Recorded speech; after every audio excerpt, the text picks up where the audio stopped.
மகனை, அருமையான மகனை எங்களுக்கு கொடுத்ததற்காக உமக்கு ஸ்தோத்திரம். ஸ்தோத்திரம் ராஜா.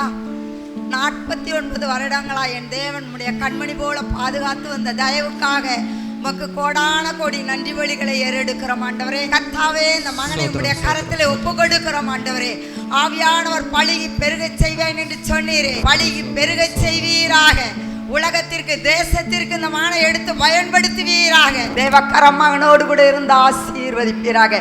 குடும்பத்தை ஆசீர்வதிப்பீராக. பிள்ளைகளை ஆசீர்வதிப்பீராக. தேவக்கரம் மகனோடு கூட இருக்கட்டும். வழி நடத்துங்க, பொறுப்படுங்க, பெரிய காரியங்களை செய்யுங்க.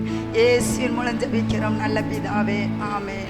இன்று முதல் கர்த்தர் இன்னும் பாஸ்டருடைய எல்லைகளை விரிவுபடுத்தவும், அப்போஸ்தலனாகிய பவுல் அவன் கால் வைத்த இடமெல்லாம் சபைகள் உருவானது, அங்கெல்லாம் ஊழியக்காரர்களை உருவாக்கினது போல பாஸ்டர் கடந்து போகிற அநேக இடங்களில் திருச்சபைகள், இன்னும் கிளை சபைகள் உருவாக, அநேக ஊழியர்காரர்களை உடன் ஊழியர்களை ஏற்படுத்த தேவன் தாமே இந்த வருடத்தை தம்முடைய நன்மைகளால் முடிசூட்டுவார் என்று சொல்லி வாழ்த்தி எங்கள் என்பிஎன் சார்பாக அருமையான பாஸ்டர் நாங்கள் கனப்படுத்துகிறோம்.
தகப்பனிடும்